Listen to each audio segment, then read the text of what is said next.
And now, with sound investing, here's Paul Merriman. Well, let's celebrate the new year by pretending we're starting over. And in the process of starting over, I think it's only right that I take a couple of minutes. And for those of you who are first-time students of the three of us, I'd like to introduce you to the folks that are really working hard to try to help you as best we can. Remembering that our focus here is really about helping people be more effective do-it-yourself investors. And I couldn't ask for two better partners to do that than Chris Patterson. Chris is our Director of Research. He has a history in the engineering as an engineer and as a marketing guy and a photographic guy, and I mean all sorts of interesting experiences. And I find him to be a very common sense person on top of everything else. But what he has done for us and for you is he is the one who has developed the best-in-class recommendations. I'm talking best-in-class ETFs. And I know a lot of you are following his work, and we'll talk a little bit about that, of course, today. And he also is the one who, in an inspirational way, developed a very clever way to replicate the work that we have traditionally done with many, many different funds, but came up with a way with two funds for a lifetime. 2 funds for life is the strategy. He developed that. He's written a book about it. And I think it is probably one of the most clever strategies that I've seen in my almost 60 years of being an investor. And Daryl Balls, who I've known since the 90s, Daryl, also with an engineering background, systems analyst and responsible. His title tells it all, although I wasn't quite sure what it meant when I first heard it, and that is Director of Analytics. And I'll tell you what Daryl has been doing for years here on our site, and that is creating tables of numbers, tables that give us the information, whether it's the fine-tuning tables or the distribution tables or the accumulation tables. All of these different tables are built so that you can better understand how this process works, so you can fine-tune your investment strategy for your lifetime. And so it is really, for me, I told my wife this morning, I said, I am so excited. It is going to be so much fun to be working with Daryl and Chris. And I really mean that. And I hope you guys even have a little fun here yourselves. But I want to pose a question to you. This is all about Q&A today. And I want to ask what I think is one of the most interesting questions. My wife really brought this up. We're on vacation down in Santa Barbara for a little while, and so we're feeling more relaxed. And we started to talk about what happens when I'm no longer able to do the work that I'm doing for the foundation. And then also what happens when I'm no longer in a position to take the overall responsibility of the investments that we have in our portfolio. And I got to thinking that in a sense, this is the final step in building that lifetime glide path, the glide path that starts with saving and then small investments and then bigger investments and more equity. And then you start adding fixed income and you start taking money out. All these things are happening over a lifetime. And you get down to kind of that, I don't mean the final days so much, but the day when it isn't right for you to try to do what you're trying to do, managing the money for the family. I thought I would ask, Chris, let's start with you. I am curious, what is your glide path in terms of what happens, because you're a do-it-yourself, totally do-it-yourself investor, what happens when you can no longer do it yourself? Well, yeah, we don't like thinking about that, do we? Yeah, it's you don't like thinking about not being able to be self-sufficient and take care of things on your own. I have in my mind this idea that I continue to simplify as I get older. And I think I've succeeded in that in my own accounts and in our accounts, the accounts that my wife and I have. We have gotten simpler over time.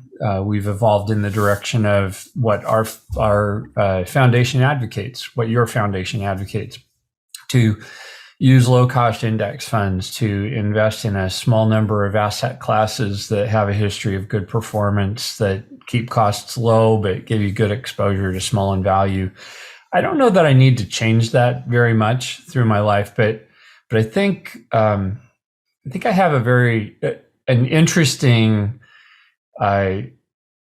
insight about how this has played out for us in terms of our other people who've met end of life, my parents and my grandmother, who left us some legacy accounts. And what's interesting is that my dad was a dividend investor, and even though I'm not a high dividend stock investor, I don't feel confident enough, or didn't when we got that account, to change it. I didn't feel confident enough so it's still there. it's still invested as dividend stocks, and it's done well. It's spun up some meaningful income that has been very helpful to the family, and it has continued to grow, and it's very well diversified. It's not the way I would invest, but it actually is the way I'm investing that account, right? And my grandmother was a growth stock investor, and we have an account that has some stocks that we got from her, and I haven't touched it. I've just left it alone. So what was the best growth stock that she had in her portfolio?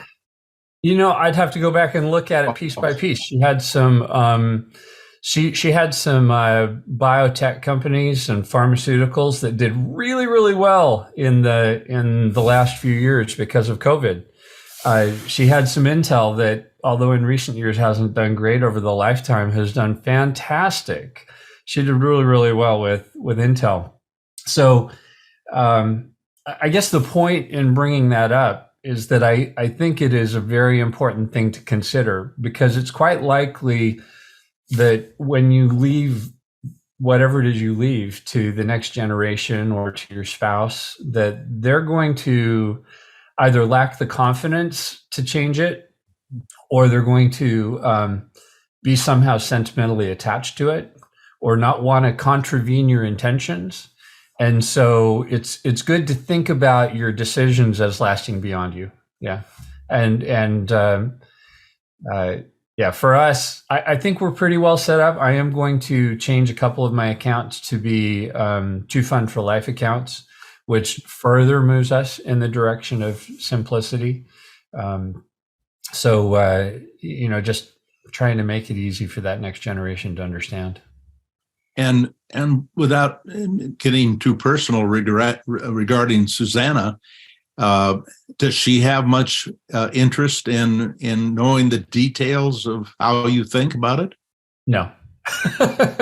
I think that's true for a lot of people. We have over the years of a very happy long marriage, we've specialized. There are things that I do that she has no interest in and vice versa.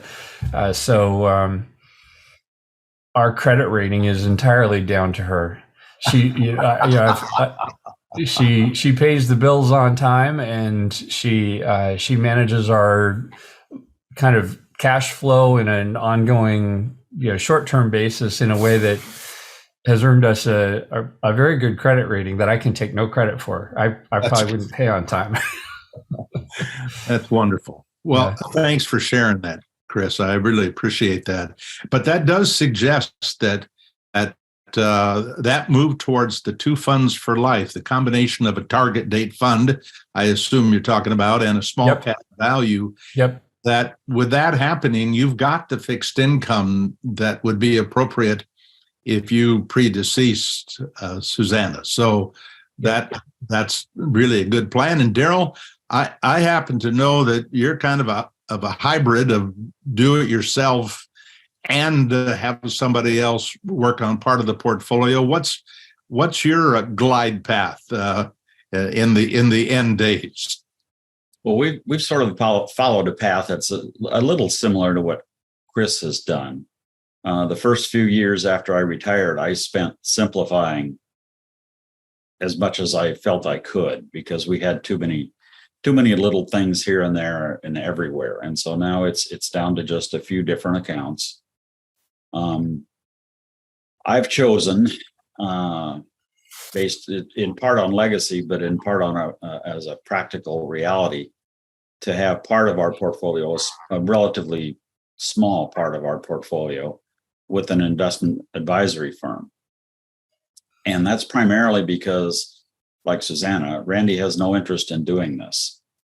And that part of the portfolio is a legacy from when I first knew you, Paul. It has a relatively large number of funds in it. They're all index funds, and they're all, for the most part, single asset class funds. But there are quite a number of funds in there. And since Randy has no interest in managing anything like that, I've chosen to leave part of that account, or part of our portfolio, with the advisor. The rest of it is do it yourself. And the rest of it really, though, is there's a small taxable account, and then there's an IRA account, and that's it. The rest of it, other IRAs and other taxable account, is with the advisor. And I've told her, and we've talked about it, and I've told her that if I go first, then when she gets around to thinking about finances, all she needs to do is pick up the phone and call Jeff. Yeah. And we've met and talked with Jeff, and he knows that's the plan. I also have a nephew who will be our guardian. Is not the right word, but because that has a legal connotation to it. But he's in the dictionary definition of a guardian, and one who takes care of things. He has that role, and he's aware of how we're invested, and he also invests the same way. And so if Randy needs help, she can go to him. And after the last of us dies, then he is also responsible for taking care of distributing or doing whatever needs to be done with those accounts at that time. Fortunately, he's a smart kid.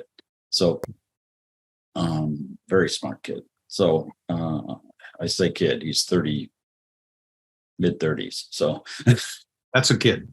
Yeah, for us. Yeah. But he's a very, very smart young man, and I trust him implicitly to do what needs to be done. So that's kind of the way we have it set up. Part of it is managed, and part of it is do it yourself. And truth be told, the part that's managed is a little bit do it yourself too, because Jeff and I will talk every once in a while, and there are things they don't do in our account that they do in other accounts that they carry, because I don't want them to do that. And he's very good at that. He understands my rationale and why I want to do it that way, and they do it that way. So they're just super about doing that. So it's kind of it's a managed investment account by an advisor, but I'm the one doing a lot of the advising to the advisor. So, and when I die, if I die first, that will change, and that's entirely fine, because I'm entirely okay with the way they do things. So, I appreciate that. Go ahead, Chris. Yeah, I just wanted to add one thing, and that's that even though Susanna doesn't have the passion and interest I have for this space, and this may be true for Daryl as well, I do have an investor policy statement that I went over very carefully with Susanna to describe the level of risk that we're taking with our investments, the ways we're going to trade, when we're going to trade, why we're going to trade, how we're going to fund retirement, what our withdrawal rates are, whether we're going to do different things when the market does different things. And that is something I think everybody involved needs to, even if they're not interested, they need to sit down for it. And I think done the right way, almost everybody would be interested, because you're describing how much risk you're taking and what you expect to have as a lifestyle. And then every time I make a trade, I would use Susanna as kind of my QA check. It's like, hey, am I messing up here? Can you come take a look at this? And so even though she doesn't have a passion or an interest for it, it gives her some exposure to the process and how things happen. And I think that's, probably useful in every relationship, just to be as open and communicative and share as much information as you can so that you get some osmosis going on, if nothing else. That's great. And at the other end of the spectrum, I do not have one penny invested that I'm personally watching, either daily or weekly or even annually. On top of that, I don't have a penny invested that's invested for fun. I have never found the process of investing to be fun. I find it actually emotionally kind of stressful. Mm-hmm. And I know that about myself. And so there are people that when their emotions have such a strong reaction to what's going on with the value of their portfolio, they are better off to have somebody else who is not have that same emotional attachment to the money to take care of it. Now, obviously, you want to have somebody who knows more than you do, and also, and this is a bias that I have, and I think Daryl would agree with this, because we're both know that we both work with the same company with that portion that somebody's helping, and that is, there's nothing wrong with a sole practitioner. There are lots of really good investment advisors who are sole practitioners. But I must say, when I think about wanting to have the continuity, and it isn't just for my wife, it's for other members of the family as well, I want them to be with a firm that has the depth of being able to outlive that advisor that we might have today. I work with a great advisor. He could retire in the next 5 years, and I expect to be around for longer than 5 years. So I like the idea that there is a real firm with people in research and people in the back office folks and the compliance people that keep the company on track legally. There's a lot of advantages of working with a firm that has some depth. So we're all three of us have a different approach, and we all hopefully have peace of mind. I don't even worry about the account. I have complete peace of mind. Either one of you worry about the day-to-day stuff? No. Week to week. Well, that's great. I appreciate your feedback, and I was a little sensitive, thinking maybe I was getting too personal, but I really do appreciate that feedback. Now, I want to get to the Q&As that people sent to us, and one is, I'm going to use it as a case for a lot of people who write to us, and they ask a question about are we taking inflation into consideration? Are we taking the political situation into consideration? Have we taken the PE ratios of whatever into consideration? What advice do you have for people who write to us and ask us how we are how are we allowing all those really important pieces of information to be part of our decision-making process? Or is your position, or do you say, look, that's none of our business? It's not our concern. Chris, how do you deal with that? Because I know you get some of those emails. Well, it's one more data point, when you get, for example, the latest information about inflation or the Fed moving, they're adjusting rates or things like that. But it's one more data point at the end of 600 data points, or, it's just a really, really long series. We're trying to create advice for people that's evergreen and that lets them do a manageable buy and hold strategy.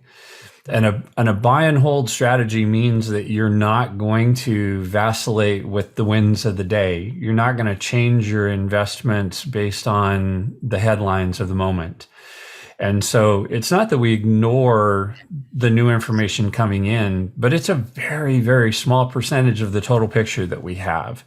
And so if people don't see us changing our strategy dramatically because there's dramatic headlines, that's why. And we think that that's going to serve our investors best, because we don't want investors to have to change their strategies with every latest data point. And I think most of the academic literature says that there are very, very few investors, professional or otherwise, who can benefit from following the headlines of the day and trying to change their investment strategy dynamically. So it's prudent. It's not just easy, but it's also a prudent approach that's probably, if you can get comfortable with it, going to let you sleep better at night. What about you, Daryl? Have you any patience for those kind of people? Well, people are people, and they're gonna be who they are. But with respect to the portfolio, I always go back or fall back on the well, why did you pick the portfolio you have now? And were those kinds of things the consideration when you picked the asset classes you have in the portfolio and your asset allocation? And if so, I'm not sure that's really the kind of a, and Chris may correct me on this, but I'm not sure that's really the kind of a buy and hold investment approach that the foundation adheres to or espouses. And so I have to ask myself, if you didn't incorporate those kinds of things into the beginning setup of your portfolio, buy and hold portfolio, in terms of asset classes and allocations, why would you change it now based on those? And so that's kind of the way I look at it. I have not in the last, since I started investing seriously, which is probably longer ago than I want to think about, I don't think I've ever changed anything based on any headline I read anywhere. What I did was based on, or what I thought I did, or what I did was based on what I thought were more fundamental reasons in terms of what I thought my risk tolerance was, what I wanted my diversification to be, those kinds of things. Well, we had I think a young fellow who sent me some information about his holding in a small cap fund because of our recommendations, and I told him, he interpreted it as me saying that it's about to lose half of its value, and it wasn't what I said at all. I mean, it's not what I meant to say. It's what he heard. But what I meant to say is when you are in small cap value or when you are in the S&P 500 and you are young, even at my age, it's possible that you are going to lose half of the value because that is what the market does. And both Warren Buffett and Peter Lynch, two of the greatest investors supposedly, have said if you're not willing to lose half of your money, you shouldn't be in the stock market. And for people who are investing in individual companies, if we could also say, if you're not willing to lose all of your money, if it's all in one company, then you shouldn't be in the stock market. But I do think that there is this tendency for investors to look at the upside without being realistic about the downside. And obviously, your ability to stay the course, Daryl, and yours too, Chris, is that you are able to just ignore those declines when they happen. And okay, well, that's great. I appreciate it. Okay, I've got an email here from Nathan. Nathan asks a question about would we provide to him the funds that we used to backtest the ultimate buy and hold strategy. That's the 10 fund strategy. He can find information going back to 1990 and what he's concerned about. And this is the important part of the question to me. He is concerned that from 2014 to 2022, the S&P 500 did better than the ultimate buy and hold. In fact, it did better than most things did. And he'd like to see more information so that he could be convinced with the long-term results that we have going back to 1970. I'll tell you where I went when I saw that. I thought, well, wait a minute. We don't have to just go back to 1970. We have done the work going back to 1928. Well, we didn't do all the research. Somebody else did the research and figured out how did large cap blend do and large cap value and small cap blend and small cap value. And the fact that you didn't have internationals there as a part of the mix doesn't necessarily distract from the fact that run from 1928 on, those returns over 10, 15, and 20-year periods tend to be all over the place. I think one of you looked at the 20-year returns, maybe both of you did, and found out that in every 20-year period, small cap value had done better than the S&P 500. Doesn't mean that there won't be a 20-year period that the S&P 500 does better. There probably will be, but the bottom line is that evidence to me, going all the way back to 1928, says more to me than going back to 1970. And of course, we have it going back to 1970, but it still begs the question, how do you test going back to 1970 if you can't find the mutual funds to test? Because of the licensing terms that we have our data under, we can't disclose all of our return information. And so that's a limitation.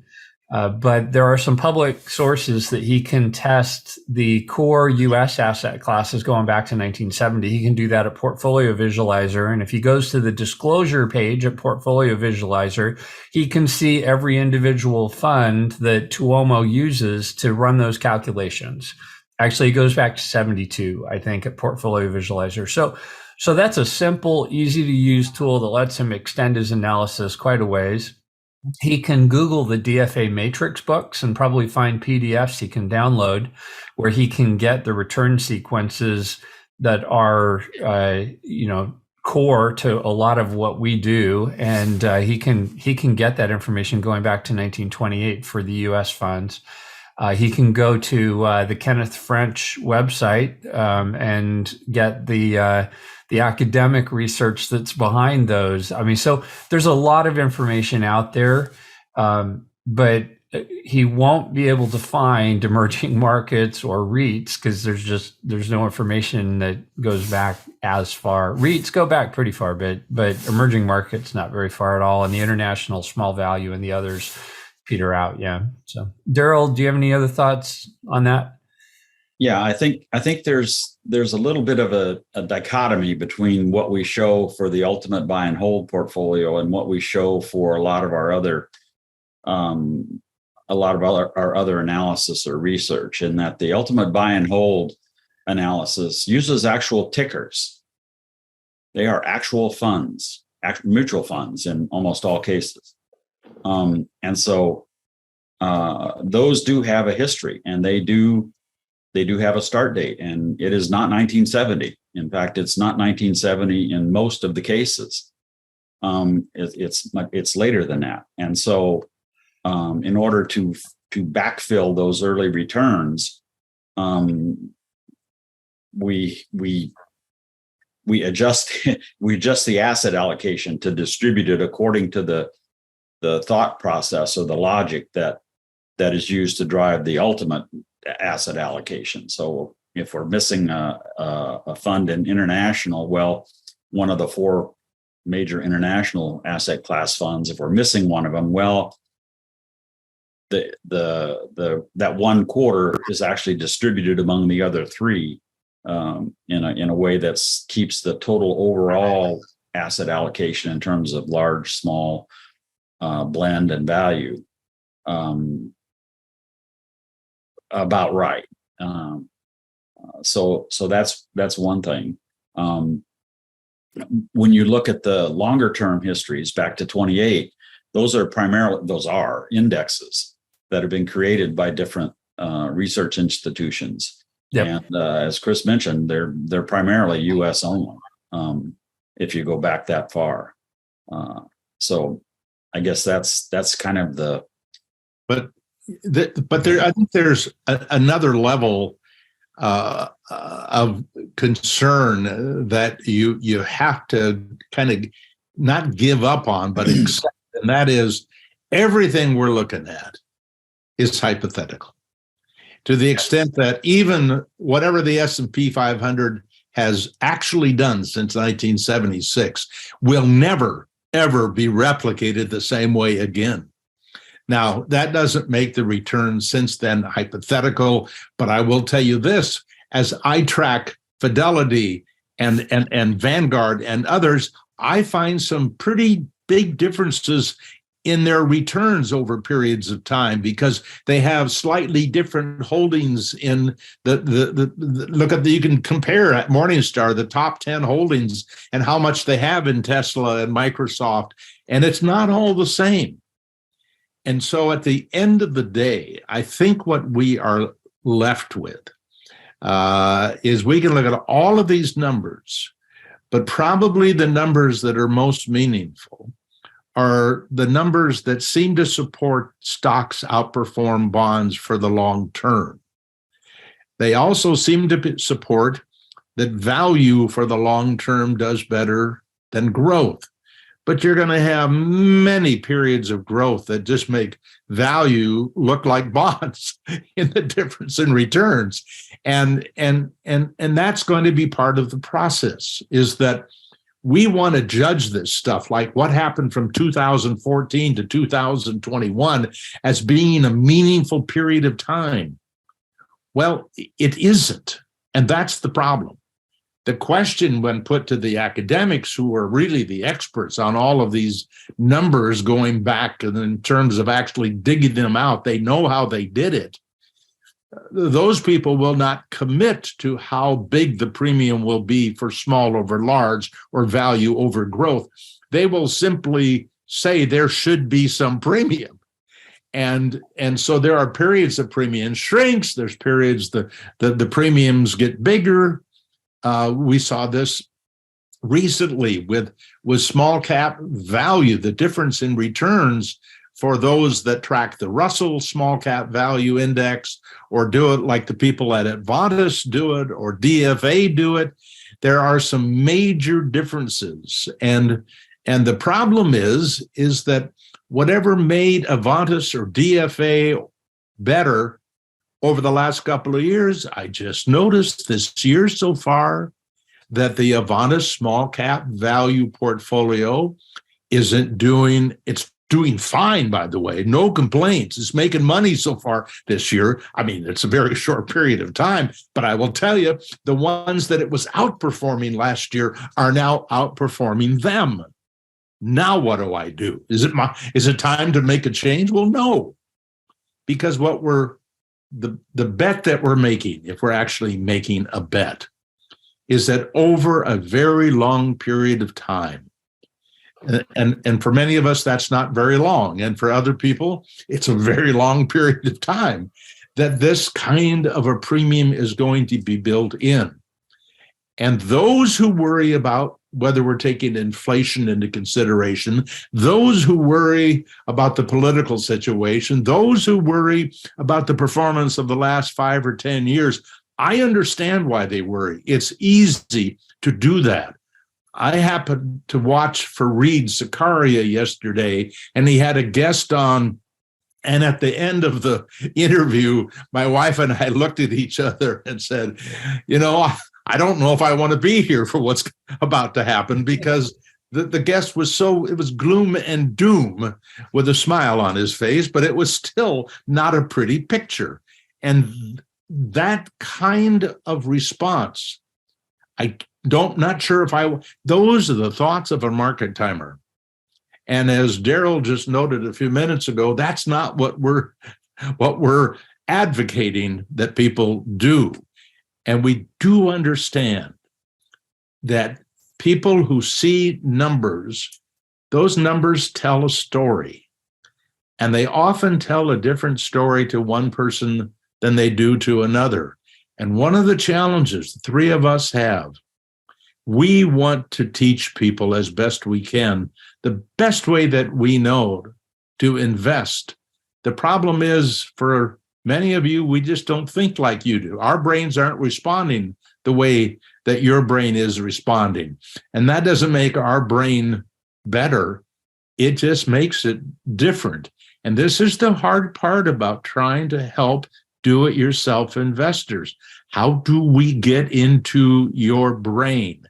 What we're really asking is, will you get into ours and understand, can you actually agree with the conclusion that we've come to? Would you add anything to that, Chris or Daryl?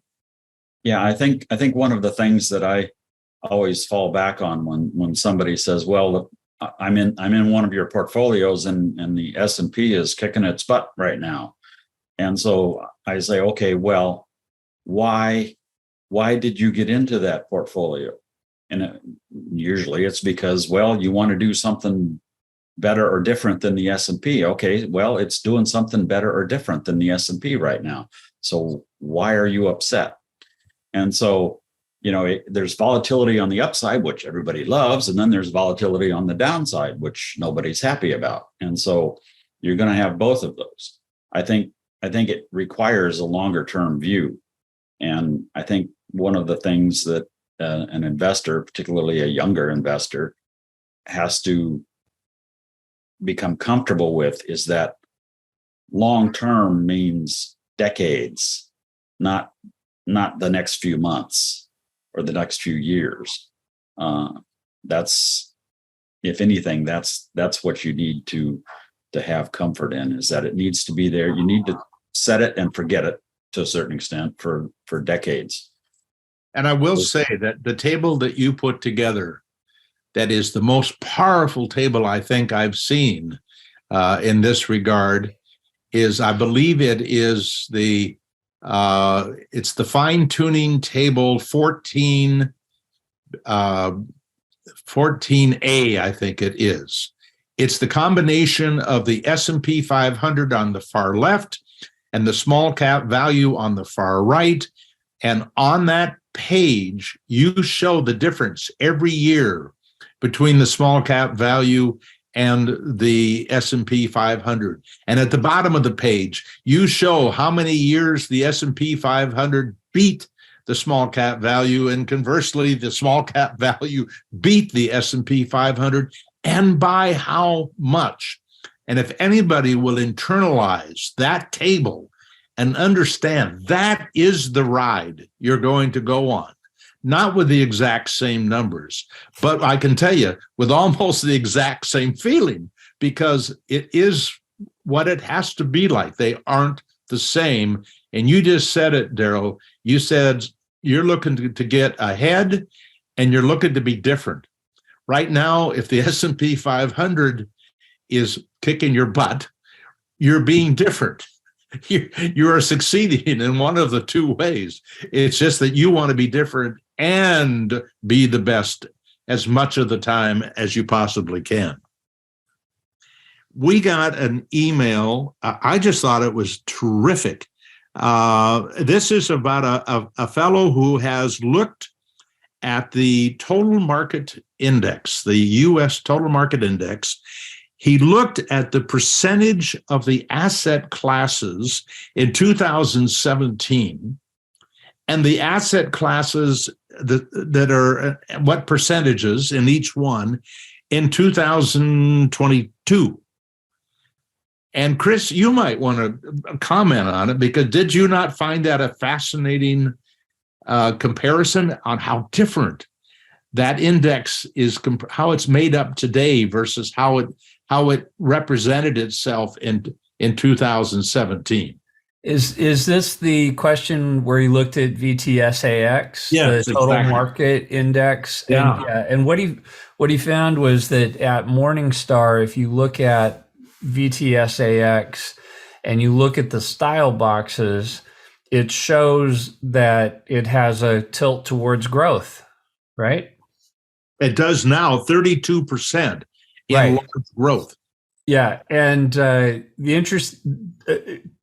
interesting thing to me is that it just goes to show that, not everything on the internet is right. Because VTSAX, the investment methodology, is that it hasn't changed what it holds. It holds a market cap weighted collection of stocks that are very close to the total U.S. market. That's true. But thousands and thousands of stocks. Yeah. So it can't have a growth tilt. It can't have a small tilt. It can't have a value tilt. What can happen, though, is Morningstar can set their criteria for the boxes and not update them for a while. And so I believe what we're looking at there isn't an evolution in the tilts of the VTSAX towards growth. What we're seeing is that Morningstar's a little bit behind the times on updating the criteria for how they categorize things in their boxes, because VTSAX owns the total market. And the only way you have a tilt towards growth is if you own more growth than exists in the total market. Well, but yeah, it's the measure. It's the thing that you measure the tilt against. Exactly. But wait a minute. Is it not true that, let's say, at a point in time in the past, that the very large companies that were being priced higher, so they would have represented a bigger percentage, could have been a value companies rather than growth companies? So you could have the energy companies, for example, back in 2017, representing more than those that had very high PE ratios. The definition of value is it's the lower, typically like third percentile of the stocks in terms of their price to some metric, price to book, price to earnings. So there's different, you can define it different ways, but it's the lower 33% or lower 25%. It's however you define it. And so if the whole market gets more expensive, there's still a lower third and a top third. And VTSAX, in holding the total market, is going to have it's not going to be tilted. It's not going to be tilted towards growth or tilted towards value. or tilted towards large or tilted towards small. It's by definition, it's flat. And if you go to Portfolio Visualizer and you run one of the factor regression models on VTSAX, what it shows is you get market exposure, but no value exposure, no growth exposure, no size exposure. So it's basically saying exactly that and as Daryl pointed out, that's because it's running a regression of VTSAX against VTSAX. It's a circular argument in many respects, but I think that what he's seeing there is just some kind of a short-term vagary in the way Morningstar categorizes the boxes. But help me through the suggestion that these boxes make, at least to me, and that is that in the past, for example, I think about your father and his dividend stocks, or was that your, and yes. So those dividend stocks at one time they were very, very popular, and they were very, very large companies. It didn't mean that they had to sell at high PE ratios in order for them to be amongst the biggest, because they were, as a company, very, very large compared to a lot of technology. And so there are periods, I think, and when we look at the history of the market, we are picking up not just what the market returned for 1985, but we are also picking up what was popular in 1985. And so however, this is the problem with trying to recreate the past, is that you could have a year that the market's up 20%, that a lot of that money came from technology, and other stuff did really poorly. You could have another year you're up 20%, the technology wasn't good at all, but other stuff was really, really good. And so it isn't just that we're trying to replicate the return, then that's difficult. We're also, whatever return we're looking at, it came from a series of events, political, worldwide, whatever, that caused them to price the market at whatever they did at that moment. And again, that's never going to happen the same way again. That's true. But what you can't have is, you can't have the market have more than what you've defined as the percentile for growth in growth. So if the growth part of the market, grows really fast, what happens is, because you've defined that only a third of the market is in growth, or whatever percentile you use, some of that growth gets pushed into blend. And some of the blend probably gets pushed into value, because it's defined that the total market is flat. That is the definition. So when he's saying, my VTSAX holding has shifted towards growth because he's looked at it on Morningstar, what he's actually seeing there is that Morningstar is a little behind the times on updating how they've defined the boundaries. Because when you own the total market, you have no tilt. Yeah. Got it. Okay, onward here. We've had, over the last months, a number of people ask about AVEG, correct? AVGE, yes. AVGE. Yes, AVGE. And this is a one fund solution, yep, according to a lot of people. I look at it and it reminds me a little bit of the total market index. It isn't the same, but it's a combination of some large and a little bit of small. And people are looking at this as a potential one fund solution. Yeah. And I want to know, if I want to have a balanced portfolio of large and I want meaningful small, am I going to get it in AVGE? So I did do some analysis, and I looked at AVGE. AVGE, the price to book is about 1.66. If you look at the best in class ETF worldwide, ultimate buy and hold, the price to book is 1.16. So, and you could use other metrics there like price to earnings. The bottom line is that it's not as value-y as an ultimate buy and hold portfolio. The market cap, the average market cap is about 25 billion in AVGE. The average market cap in the best-in-class worldwide ultimate buy and hold is 8.6 billion, so it's not as small. Expense percentage 0.23% versus 0.26. So I'd say they're both small. It's a 70% US, 30% international split, roughly. So a little bit less diversified internationally. So it is thematically aligned with this idea that you want to tilt towards small in value over the long term, and that's meaningful differentiation or diversification, but it's not tilted as much as the best-in-class worldwide ultimate buy and hold. Yeah, so just for kicks and giggles, I went to see what I could do with 3 funds using, this is a portfolio visualizer using their match factor exposure tool. And I chose the Avantis US small cap value, Avantis international small cap value, and then the 2065 Vanguard Target Retirement Fund, VLXVX. And I said I can use up to 3 funds, and I'm going to use the FAMA French factors because they cover the widest range of markets, 5-factor model. And here's the best-in-class portfolio I'm trying to match.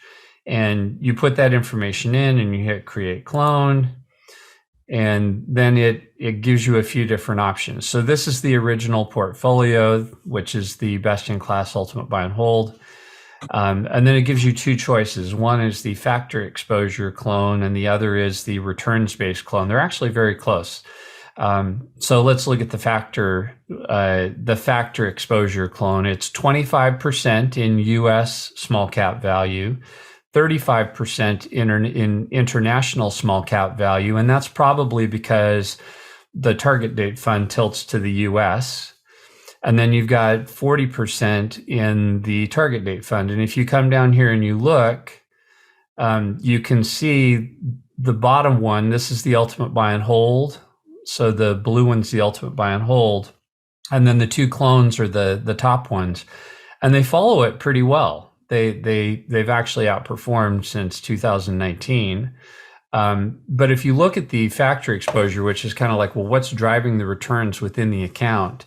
We can look at this. The ultimate buy and hold is basically 92, 35, 29. That's 92% market, 35% size, 29% value.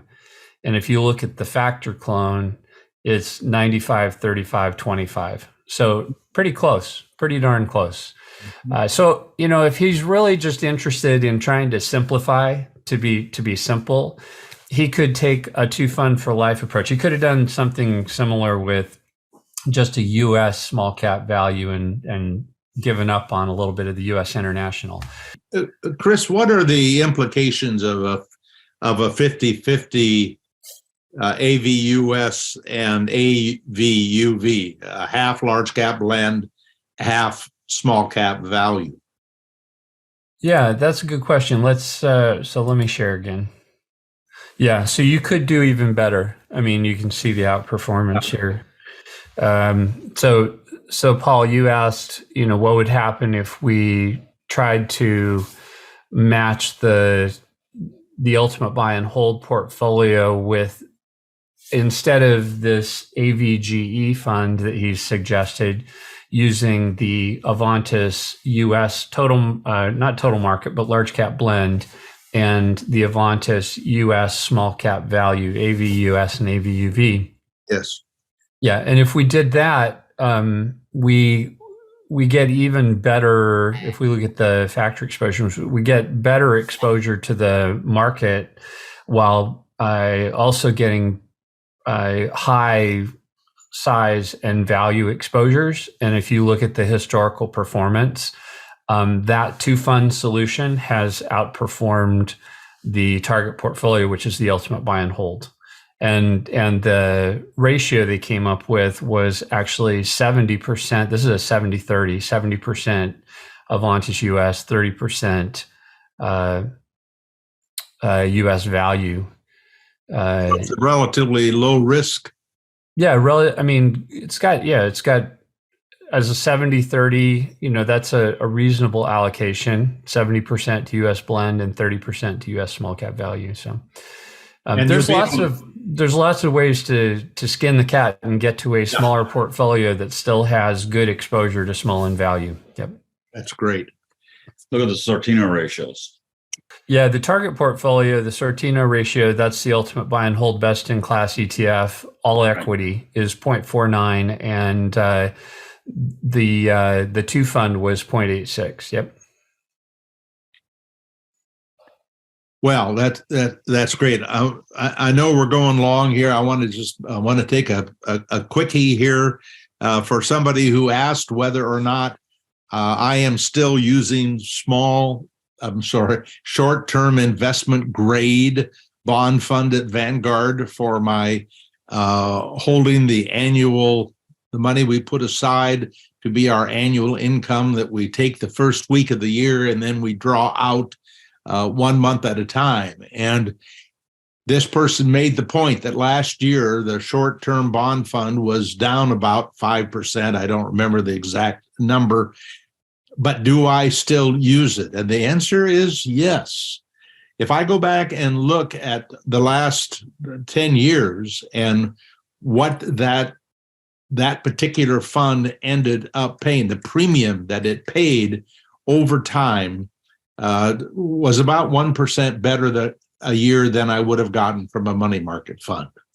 But I'm looking very long term. If somebody needed every penny of that money that they took for distributions for the year, remembering that my wife and I take what is called a flexible or variable distribution.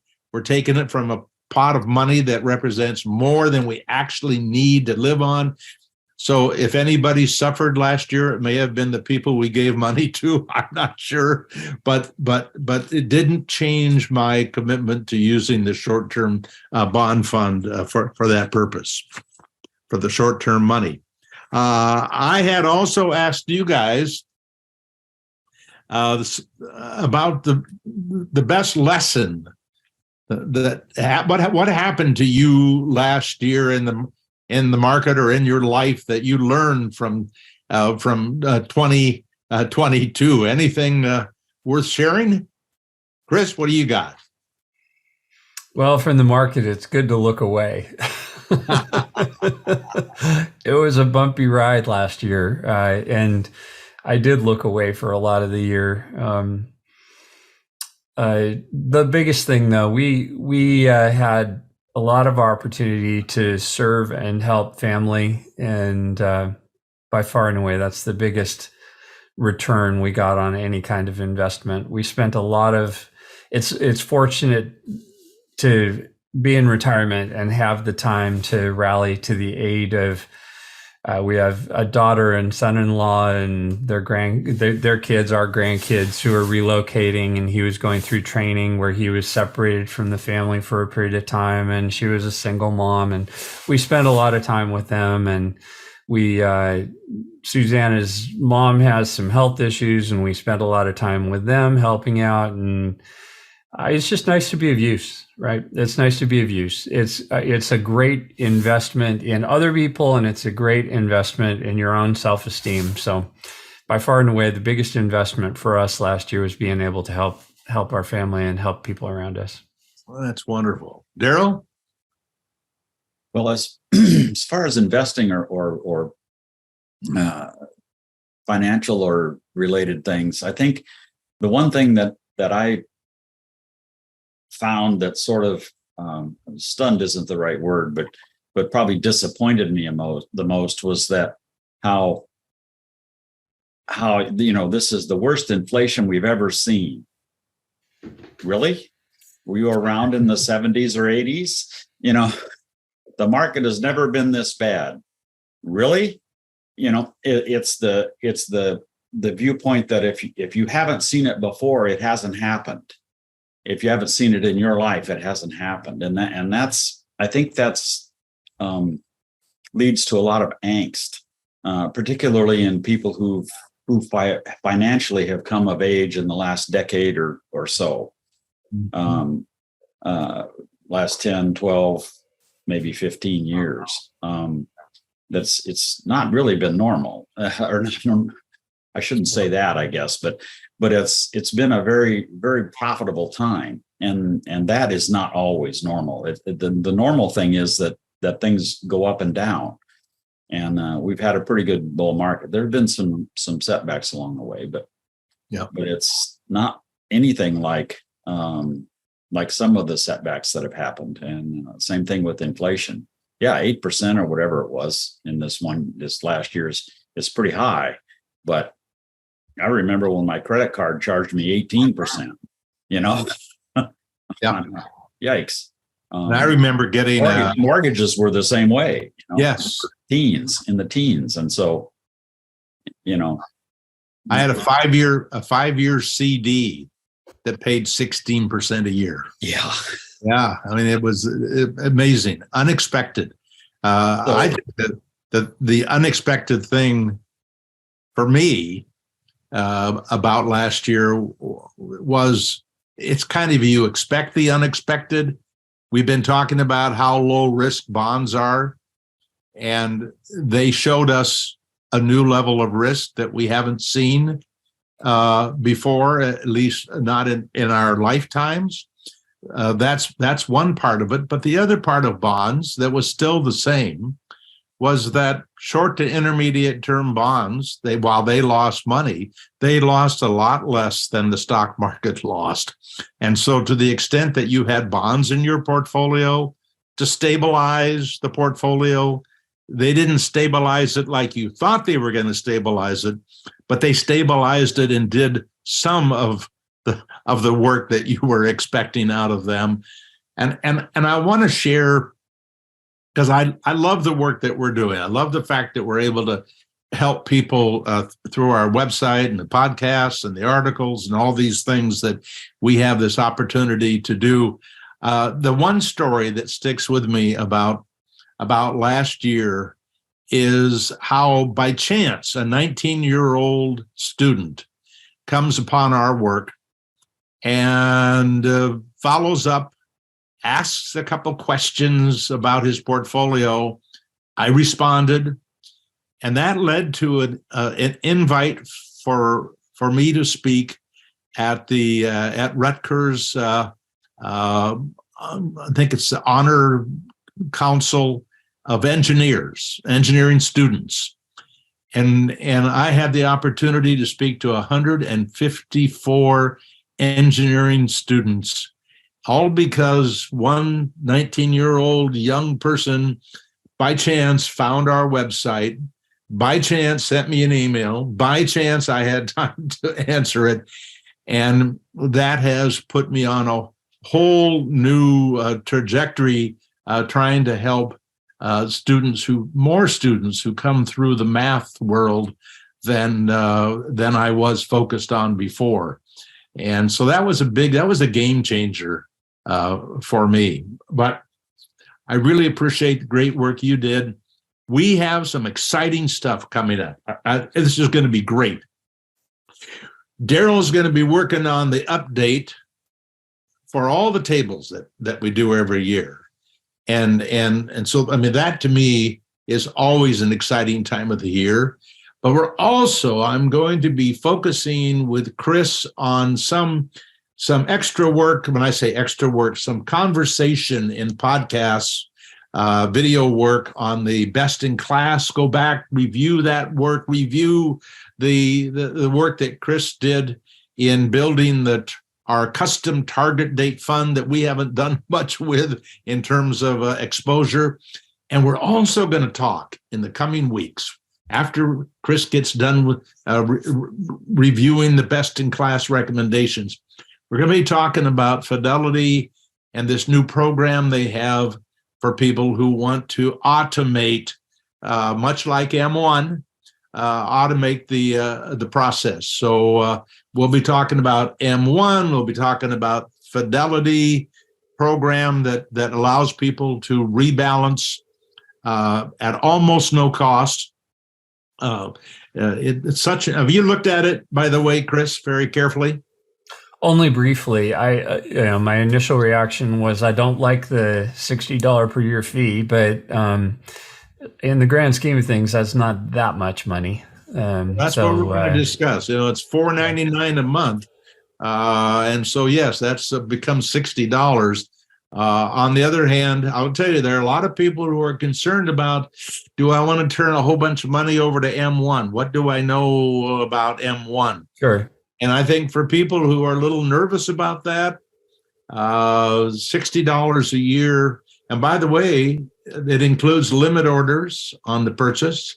It allows you to buy or sell anytime during the market hours, which I don't think you can do that at M1. Well, I mean, we got so much to talk about. That's correct. That's correct. It's going to be really fun to dig into this and help you all find, maybe if you can find a better way to do what you're doing. That's why we're here.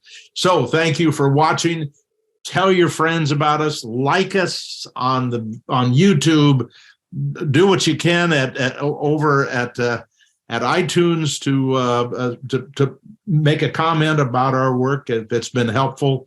Let's see if we can't find more people to come check in and follow the work that Daryl and Chris, myself, and Craig. And by the way, we've got a new associate going to join us here in a few weeks. So we're looking at expanding the work that we're doing for you.